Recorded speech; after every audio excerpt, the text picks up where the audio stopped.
Assalamu alaikum everyone. In this video, we will discuss about necrotizing fasciitis. So let's start our topic. देखिए, जो necrotising fasciitis है ना, इसमें जो है स्किन का इन्फेक्शन है, ठीक है। और ये जो होता है सब कुटेनियस जो फैट होती है और जो फेशिया होता है उसको इन्वॉल्व करते हैं, ठीक है। ये जो इन्फेक्शन होता है सब कुटेनियस जो फैट और फेशिया जो होता है उसको इन्वॉल्व करते हैं, ओके। तो देखिए यहाँ पे ये हमारे पास एक पिक्चर है, ठीक है। तो ये जो इन्फेक्शन है ये वाला, ठीक है, ये वुडी हार्ड टेक्सचर इसका होता है। ये एरिथमेटस एडिमेटस होता है ये वाला, ठीक है। तो ये जो हमारे पास पिक्चर है ये किसकी है? ये नेक्रोटाइजिंग फेशियाइटिस की है, ओके। नेक्रोटाइजिंग फेशियाइटिस की। तो देखें अब इसकी जो है डेफिनेशन क्या है। तो ये जो होता है इन्फेक्शन हमारे पास होता है, पहले आप समझ लें कि ये जो है ये रैपिड प्रोग्रेसिव इन्फेक्शन है, ठीक है। ये क्या है? It is rapid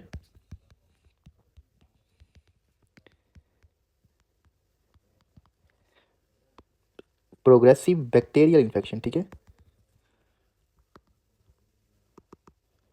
okay. ये जो है रैपिड प्रोग्रेसिव बैक्टीरियल इन्फेक्शन है और ये इन्वॉल्व किसको करता है? कौन सी लेयर जो होती है स्किन की इन्वॉल्व करता है, ठीक है।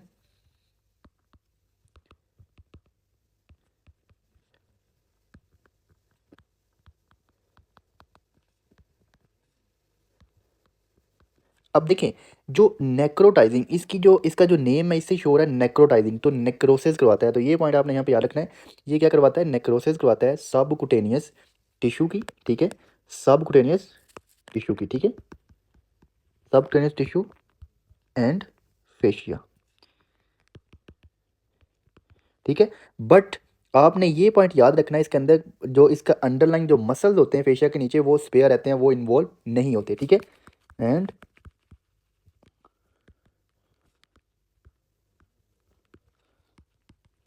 वो जो होते हैं वो स्पेयर रहते हैं। तो अब यहाँ पे पॉइंट्स इसके देख लें। ये जो होता है नेक्रोटाइजिंग जो होता है नेक्रोसिस करवाता है। नेक्रोटाइजिंग जो इन्फेक्शन है नेक्रोसिस करवाता है सबकुटेनियस टिश्यू और फेशिया की, ठीक है। तो ये पॉइंट आपने याद रखना है। रैपिड प्रोग्रेसिव बैक्टीरियल इन्फेक्शन है, ठीक है। अब यहाँ पे देखें, ये है हमारे पास एक पिक्चर जिसमें जो है ये स्किन का जो है वो जो पिक्चर है। तो यहाँ पे देखें ये सुपरफिशियल जो लेयर है ये कौन सी? ये एपिडर्मिस है। ये क्या है? Epidermis, okay. देन उसके बाद ये जो लेयर होती है ये वाली जो होती है ये हमारे पास क्या है? ये जो है ये डर्मिस है, ठीक है। डर्मिस है। देन ये जो है डर्मिस के जो बाद वाली जो है इसे कहते हैं सुपरफिशियल जो होती है ना, सुपरफिशियल जो होती है फैटी लेयर होती है। क्या है?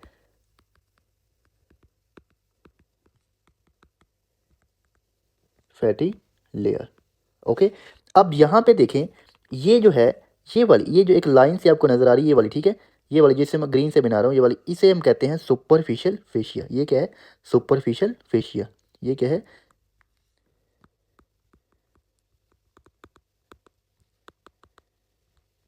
Superficial fascia, okay. तो ये पॉइंट आपने याद रखना है। अब सुपरफिशियल फेशिया के जो नीचे है ये वाली, ठीक है, ये वाली ये जो सारी फैट है ये वाली, ठीक है, इसे हम कहते हैं डीप फैटी लेयर। इसे क्या कहते हैं? Deep fatty layer. और इसके अंदर लिम्फ नोड भी प्रेजेंट है, ठीक है, ये वाली, ठीक है। तो इसे हम कहते हैं deep fatty layer, deep fatty layer, okay. Then उसके बाद देखें यहाँ पे हमारे पास एक ये लेयर है ये वाली, ठीक है। फैट के नीचे ये वाली जो लेयर है ना ये वाली जो लेयर इसको मैं इसको बना रहा हूँ इस कलर से, ठीक है। ये वाली लेयर इसको क्या कहते हैं? ये वाली जो है ये हमारे पास है डीप फेशिया। क्या है? Deep fascia. तो देखें यहाँ पे सबसे पहले देखें ये है हमारे पास एपिडर्मस, ठीक है। देन उसके बाद एपिडर्मस के बाद क्या है? डर्मस। एपिडर्मस के बाद क्या है? डर्मस। देन उसके बाद देखें आफ्टर दैट देखें डर्मस के बाद क्या है? Superficial fatty layer. तो ये वाली जो लेयर है ये वाली ये सारी सुपरफिशियल फैटी लेयर है। देन उसके बाद सुपरफिशियल फेशिया, फिर उसके बाद क्या है? Superficial fascia, okay. After that देखें इसके बाद सुपरफिशियल फेशिया के बाद क्या है? Deep fatty layer. क्या है? Deep fatty layer. देन उसके बाद डी फैटी लेयर के बाद कौन सी लेयर है हमारे पास? तो वो जो है वो डीप फेशिया, ठीक है। अब जो इन्फेक्शन है नेक्रोसिस है वो कौन से एरिया की होती है? तो वो आप देख लें। यहाँ पे आपने जो है ये समझना है कि यहाँ पे हमारे पास ये जो एरिया होते हैं ये वाले एरिया, ठीक है, ये वाले, ठीक है, इनकी नेक्रोसिस हो जाती है एक्सेप्ट डर्मिस। देखें आप दोबारा एक बार देखें तो यहाँ पे जो है ये वाला एरिया, ठीक है, इसमें क्या है? Superficial fatty layer, superficial fascia, D fatty layer और डी फेशिया, ठीक है। अब देखें फिर इनके नीचे क्या है, ये इनके नीचे ये मसल है, ये वाले सारे मसल हैं ये वाले, ठीक है। और इसमें जो होती है ब्लड वेसल रन कर रही हैं, वेन रन कर रही हैं, बट इनको जो होता है इनका इन्फेक्शन नहीं होता, इनकी नेक्रोसिस नहीं होती, इनको इन्वॉल्व नहीं करता। ये जो हमारे पास नेक्रोटाइजिंग फेशियाइटिस में मसल इन्वॉल्व नहीं होते, ठीक है। तो ये है हमारे पास जो है नेक्रोटाइजिंग फेशियाइटिस, इसके अंदर जो है ये लेयर इन्वॉल्व होती हैं। तो ये पॉइंट आपने यहाँ पे याद रखना है।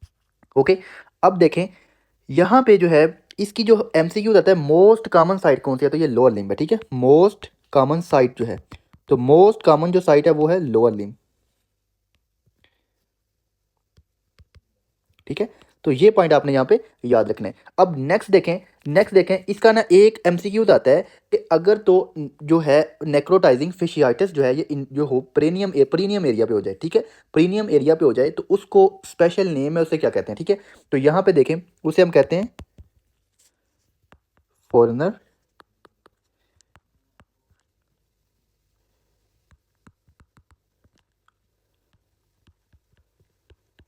फॉरेनर गैंग्रीन, इसकी प्रोनाउंसिएशन देख लेना, ठीक है।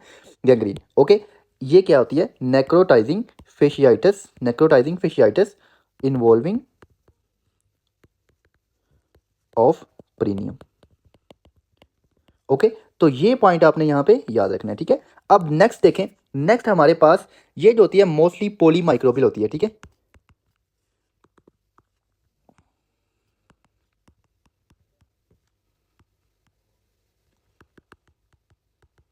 मोस्टली जो है हमारे पास ये पोली माइक्रोबियल होती है, ठीक है। तो ये पॉइंट आपने यहाँ पे याद रखना है, माइक्रोबियल इन्फेक्शन होते हैं, ठीक है।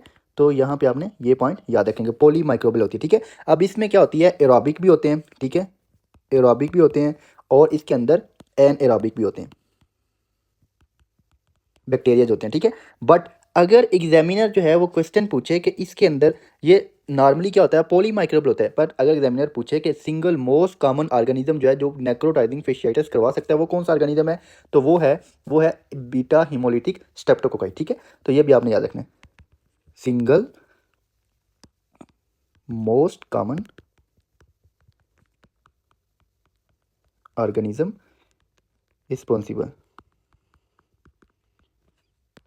इज कौन सा है, ए बीटा हिमोलिटिक स्ट्रेप्टोकोकाई, ओके। तो ये भी आपने याद रखना है, ये एमसीक्यूज है, ठीक है। अब अब नेक्स्ट देखें इसके रिस्क फैक्टर क्या है। तो सबसे पहले हम देखते हैं इसके रिस्क फैक्टर्स। तो अब रिस्क फैक्टर में देखें जो है डायबिटीज़ मेलाइटस। अब जो डायबिटिक पेशेंट होते हैं इनमें क्या होता है, इनको पेरिफेरल वेस्कुलर डिजीज होती है, ठीक है। जब इनको पेरिफेरल वेस्कुलर डिजीज होती है, एक तो इनको जो होती हैं इनको वहाँ पे पेन फील नहीं हो रही होती, एरिया पे जो पेरिफेरल जो वैसे हमारे पास होते हैं एरिया होते हैं, लाइक उनको लोअर लिम्ब हो गया, पेन फील नहीं हो रही होती। सेकंड उनको क्या होता है, सेकंड जो होता है ये डायबिटिक जो पेशेंट होते हैं इनको जो होती है इनकी ब्लड सप्लाई कम होती है, क्योंकि इनको एथेरोस्क्लेरोसिस हो जाता है, ठीक है। इनकी जो ब्लड वेसल्स है जिनकी वजह से इनको इस्कीमिया होता है, और जिसकी वजह से अगर कोई भी इनको अल्सर होता है, एक तो उनको पेन नहीं होती, सेकंड इनको क्या होता है, सेकंड जो होता है इनको हीलिंग जो होती है वो डिले हो जाती है, जिसकी वजह से क्या होता है इनको जो होता है इन्फेक्शन होने के चांसेस जो होते हैं वो ज़्यादा होते हैं, ठीक है। तो ये पॉइंट आपने याद रखना है। और कौन से होते हैं, अम्यूनो कम्प्रोमाइज़, ठीक है, अम्यूनो कम्प्रोमाइज़। अब अम्यूनो कम्प्रोमाइज़ जो पेशेंट होते हैं इनमें क्या होता है, इन्फेक्शन होने के चांसेस ज़्यादा होते हैं, क्योंकि इनकी इम्यूनिटी जो होती है वो वीक हो जाती है, ठीक है। उसके बाद कोई भी पेनिट्रेटिंग ट्रोमा हो गया, ठीक है, पेनिट्रेटिंग ट्रोमा हो गया, ठीक है। अब पेनिट्रेटिंग ट्रोमा हो गया, लाइक उसको एक्सीडेंट हुआ, उसकी वजह से उसको कोई ट्रोमा ऐसा हो गया, ठीक है। अब वो जो पेनिट्रेटिंग ट्रोमा है उसमें इन्फेक्शन होने के, कंटेमिनेट होने के चांसेस होते हैं वो ज़्यादा होते हैं, जिसकी वजह से इनको जो होता है इन्फेक्शन हो सकता है, ठीक है। उसके अलावा स्किन का कोई इन्फेक्शन हो गया, लाइक स्किन का कोई और इन्फेक्शन है, सुपरफिशियल स्किन जो डर्मस एपिडर्मिस को इन्वॉल्व किया, अब उसने क्या करवा दिया, उनकी जो फेशिया है उनको इन्वॉल्व कर लिया, उनकी नेक्रोसिस करवा दी, तो इसे हम क्या कहेंगे, नेक्रोटाइजिंग फेशियाइटिस, ओके। तो ये भी इनका एक रिस्क है, तो ये भी आपने याद रखना है। अगर कोई आईवी ड्रग यूज़र है, आईवी ड्रग यूज़र, जो ड्रग यूज़र्स होते हैं वो जो होते हैं, एक तो वो इंजेक्शन लगाते हैं जहाँ पे वो स्किन का एरिया होते हैं, वहाँ से वो जो होते हैं इंजेक्ट कर देते हैं, वो जो बैक्टीरिया होते हैं वो ब्लड में आते हैं और आके जो होते हैं वो इन्फेक्शन काज करवाते हैं, ठीक है। सेकंड, उन लोगों की जो इम्यूनिटी होती है वो वीक होती है, ठीक है। तो ये पॉइंट आपने यहाँ पे याद रखना है। और क्या होते हैं, प्रेशर सोर।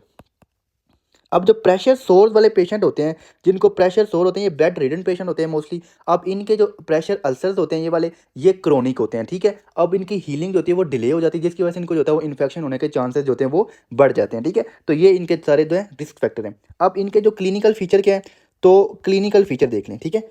तो क्लिनिकल फीचर में मोस्टली जो पेशेंट हमारे पास आते हैं उनको सीवियर पेन के साथ प्रेजेंट करते हैं, सीवियर पेन के साथ। Okay, severe pain. Some time क्या होता है कि इनकी जो पेन है वो विदाउट ट्रीटमेंट पेन डिक्रीज हो जाती है, और ये जो पेन जब डिक्रीज होती है और ये इनकी जो पुअर प्रोग्नोसिस को शो करती है। ठीक है, अब इसका मैं बताता हूँ क्यों। ठीक है, सम टाइम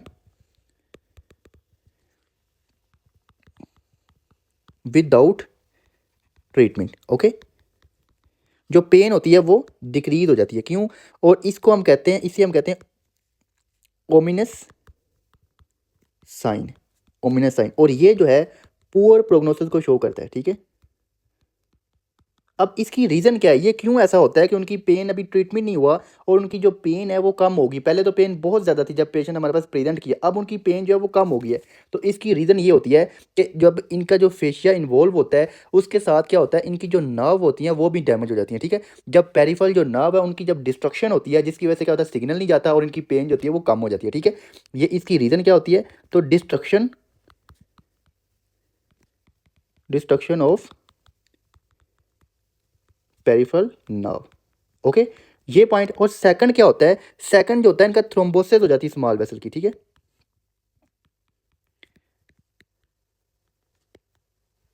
तो ये भी पॉइंट आपने यहाँ पे याद रखना है। ओके, तो ये था इनकी जो पेन कम क्यों होती है, ये इनकी रीज़न है। ठीक है, अब इसके अलावा और कौन से इनके जो साइंस आ रहे होते हैं। ठीक है, एक तो इनको सीवियर पेन होती है। ठीक है, नेक्स्ट नेक्स्ट देखें, नेक्स्ट पे क्या है, सीवियर पेन है। नेक्स्ट उनका देखें, नेक्स्ट में इनको एरिथमेटस होते हैं। ठीक है, मीन के रेडनेस होती है, एरिथीमा होता है, और क्या होता है, एडिमा होता है। ठीक है, अब यहाँ पे आप देखें कि ये जो होती हैं यहाँ पे थोड़ा ब्लैक सा नज़र आ रहा है, लेकिन ये एरिथमेटस होते हैं, एरिथमेटस होते हैं। ठीक है, ये जो एरिया होते हैं रेडनेस होती है इन पे।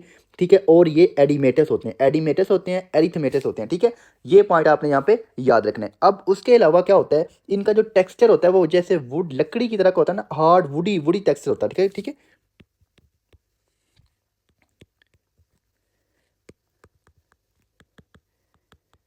वुडी हार्ड टेक्सचर होता है इनका। ठीक है, ऑफ सबक्यूटेनियस जो टिश्यू होता है उसका। ठीक है, जो नेक्रोटिक पार्ट होता है उसका जो वुडी टेक्सचर होता है। ठीक है, वुडी हार्ड टेक्सचर होता है। तो ये था इनका लोकल सिम्टम। अब इनके जो हैं जो सिस्टेमिक सिम्टम्स होते हैं, जो जनरल सिम्टम होते हैं, वो कौन से होते हैं, तो वो देख लें।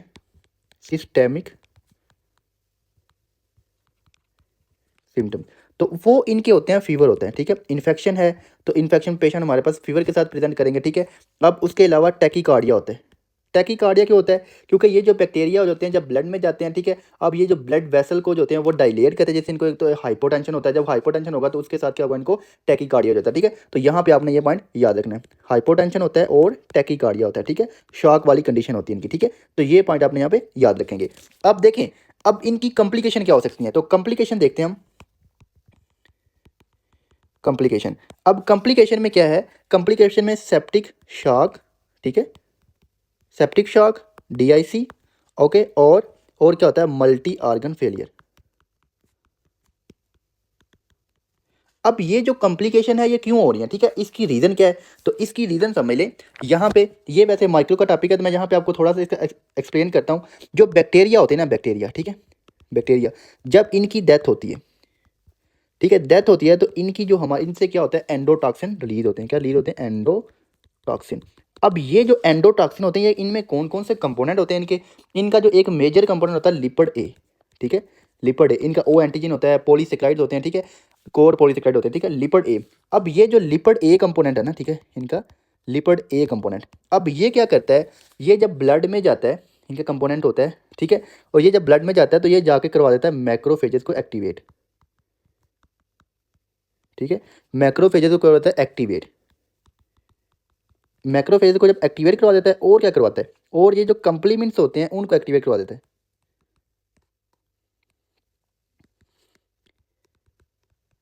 ठीक है, और थर्ड पे क्या करता है, ये जो टिश्यू फैक्टर्स होते हैं ना, टिश्यू फैक्टर हमारे पास जो इंट्रिंसिक जो एक्सट्रिंसिक पाथवे बनता है उनसे टिश्यू फैक्टर्स होते हैं, वो जो होते हैं वो एक्टिवेट करवा देता है। ठीक है,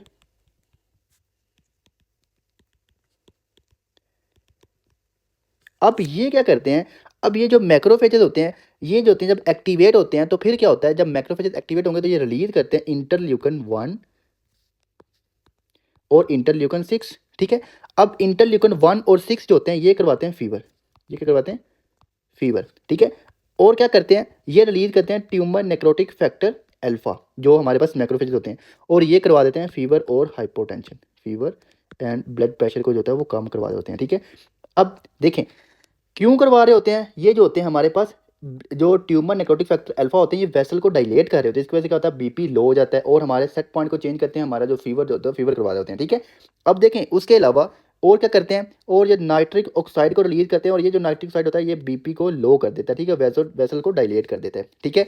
अब जो कंप्लीमेंट जो एक्टिवेट होते हैं, तो ये जो होते हैं ये जाकर करवाते हैं C3A और C5A जो होते हैं उसके एक्टिवेट करवाते हैं, ठीक है, रिलीज करवाते हैं C3A और C5A। अब C3A और C5A जो होते हैं ये जाते हैं और ये जाके हिस्टामिन रिलीज करवा के, ये भी इनका काम होता है, ये हाइपोटेंशन करवा रहे होते हैं, ठीक है।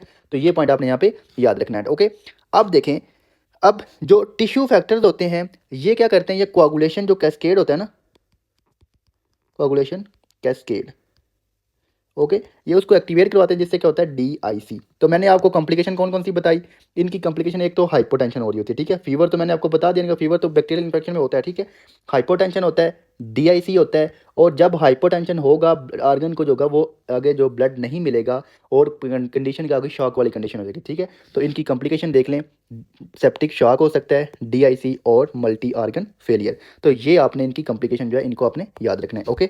तो ये था इनकी कॉम्प्लिकेशन। अब इनका हम देखते हैं ट्रीटमेंट, मैनेजमेंट क्या है, ठीक है।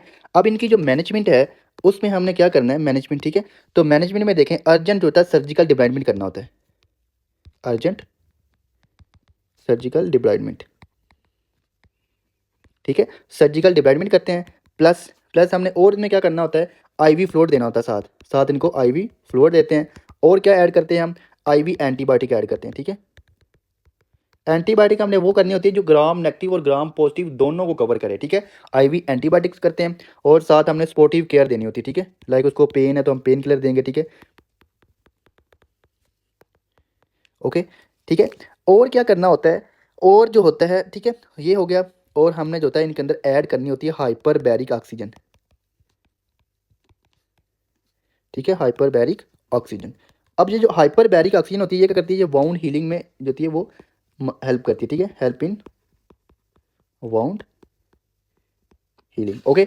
तो ये है इसका ट्रीटमेंट। तो ट्रीटमेंट में आप देख लें यहाँ पे आपने क्या क्या ऐड करना है। तो आप अर्जेंट जो होता है सर्जिकल डिब्राइडमेंट करेंगे, जो नेक्रोटिक पार्ट है, साथ IV फ्लूइड देंगे, एंटीबायोटिक देंगे, स्पोर्टिव केयर करेंगे और हाइपर बैरिक ऑक्सीजन देंगे, जिससे हीलिंग जो होगी उसका टाइम जो होगा वो शॉर्ट हो जाएगा, ठीक है, हीलिंग जो होगी वो जल्दी होगी, ठीक है, हीलिंग में हेल्प करेंगे। अब अगर तो इनका जो ट्रीटमेंट है सर्जिकल डिब्राइडमेंट हम नहीं करते पेशेंट की, ठीक है, विदाउट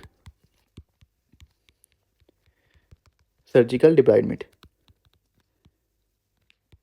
100% जो है इसका मोर्टिलिटी, ठीक है, इसके जो डेथ के चांसेस है वो 100% हो जाते हैं, ठीक है, मोर्टेलिटी रेट, अगर इसका सर्जिकल डिब्राइडमेंट नहीं करते। ये MCQs है, ठीक है। तो ये पॉइंट आपने लिख लें। एक और MCQs है, ठीक है, एक और MCQs है कि अगर किसी को जो है वो गैंग्रीन जो होती है, ठीक है। अब यहाँ पे आपने देखा नेक्रोटाइजिंग, सॉरी नेक्रोटाइजिंग फेशियाइटिस जो है नेक्रोसिस हो जाती है, फेशिया इन्वॉल्व करती है अब्डोमिनल एरिया की, ठीक है। तो उसको क्या कहते हैं, उसका स्पेशल नेम है, ठीक है, if necrotising fasciitis of abdominal area, abdominal wall, okay, उसको हम क्या कहते हैं, मेलिनी गैंग्रीन, ठीक है, मेलिनी गैंग्रीन, ओके। तो ये भी इसका जो है ये भी MCQs है, ठीक है, ये भी MCQs है, लास्ट ईयर UHS का MCQs है, ठीक है। तो ये अपने पॉइंट याद रखना है। अभी एक बार इनको रिवाइज कर लें। जो नेक्रोटाइजिंग फेशियाइटिस होता है ये रैपिड प्रोग्रेसिव बैक्टीरियल इन्फेक्शन है। नेक्रोसिस होती है सबक्यूटेनियस टिश्यू इन्वॉल्व करता है, जिसमें सबक्यूटेनियस फैट और फेशिया होता है, बट मसल जो होते हैं वो स्पेयर होते हैं, ठीक है। जो अगर तो ये परिनियम मोस्ट कॉमन एरिया कौन सा है, तो वो है लोअर लिम्ब, बट अगर ये परिनियम एरिया को इन्वॉल्व करता है तो कहते हैं फॉरनर गैंग्रीन, ओके। मोस्टली ये पॉली माइक्रोबियल होते हैं, ओके। बट अगर ये मोस्ट कॉमन ऑर्गेनिज्म इन्वॉल्व हो तो वो कौन सा होता है, वो हमारे पास बीटा हीमोलिटिक स्ट्रेप्टोकोकस होता है, ओके। रिस्क फैक्टर हैं तो वो आप देख लेने हैं, डायबिटीज मेलाइटिस है और इम्यूनो कम्प्रोमाइज़ वगैरह, ये सारे इसके रिस्क फैक्टर हैं, ठीक है। क्लिनिकल फीचर में सीवियर पेन होती है, पेन अगर तो इनकी रिग्रेस हो जाए, कम हो जाए, तो इट मीन कि इनकी पुअर प्रोग्नोसिस है। उसकी रीज़न क्या होती है, क्योंकि इनकी डिस्ट्रक्शन हो जाती है पेरिफेरल नर्व की।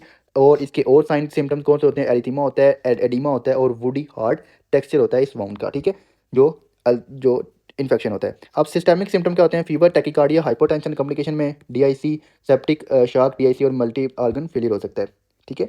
अब जो मैनेजमेंट है तो सर्जिकल डिब्राइडमेंट इसका मेन ट्रीटमेंट है, ठीक है। उसके साथ हमने ऐड करना होता है IV fluid, IV antibiotic, supportive care और हाइपरबैरिक ऑक्सीजन। अगर इनका सर्जिकल डिब्राइडमेंट नहीं करते वो नेक्रोटिक जो टिश्यू है तो 100% की जो होती है मोर्टेलिटी, 100% डेथ रेट है। ओके, तो ये पॉइंट आपने यहाँ पे याद रखना है। एक और एमसीक्यू है जो मेलिनी गैंग्रीन क्या है, अगर एब्डोमिनल वॉल का नेक्रोटाइजिंग फिशाइटिस हो जाए तो उसे हम कहते हैं मेलिनी गैंग्रीन। ओके, तो ये था हमारे पास necrotizing fasciitis. Thank you so much.